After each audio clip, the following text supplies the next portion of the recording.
Кім болдың? Есімің? Рүстем. Кім болдың? Рүстем.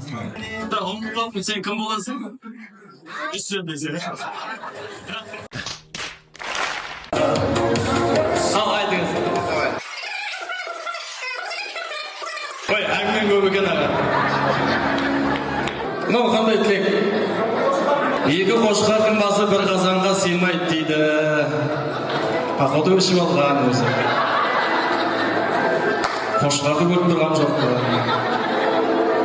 Ана екеуі мүмкін қошқар болып елестеп тұрған шығарсың. Араларыңызда өмірінше билей алмайтын, билегісі келсе де икемі келмейтін қонақтар бар ма? Жолдасы боласың, жалғасы солай ма? Я неге билей алмай жүрсің? Кім қорқытты сен билетпейтін деп? Икемі білмейді, ішсен қуып өтеміз. Ішпеген кезде билеп көршейсің. Осы жүрсің де бейбін арман. Ал енді кейбір адамдар болады, қандай музыка қойсаң да соған билеп кете беретін.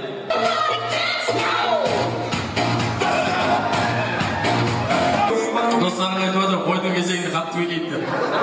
Қойлардың бәрі шөп жемейсең биіңді қарайды дейді ғой. Иә? Неге тойдың аяғына дейін болмайын деп тұрсың? Главный.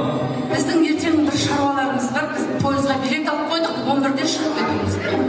Сағат 11-де шығып кетуіміз керек. 11-ден 5 минут кеткенде мына жерде көрмейтін болайын апас.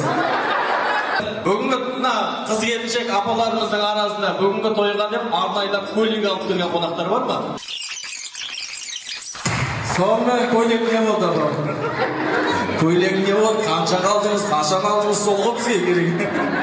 Қаяқтан келдің, кім бұл? Ондай маңызды емес.